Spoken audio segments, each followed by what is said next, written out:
لوگوں کو ہم اقلیت قرار دیں، ان کا تو اسلام سے تعلق نہیں۔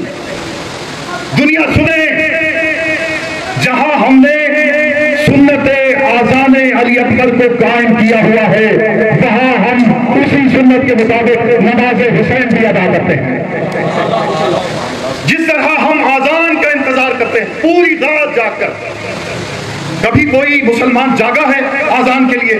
نہیں، صرف میری قوم ہے پوری رات جاگتی ہے کہ شہزادہ علی اکبر نے آذان دی تھی، اس آذان کو سنا جائے۔ اور پھر ماتم کرنے سے پہلے ہم نماز کا مصلی بچھاتے ہیں، اس فرض کو بھی یاد رکھتے ہیں جو امام حسین نے ہمیں سمجھایا۔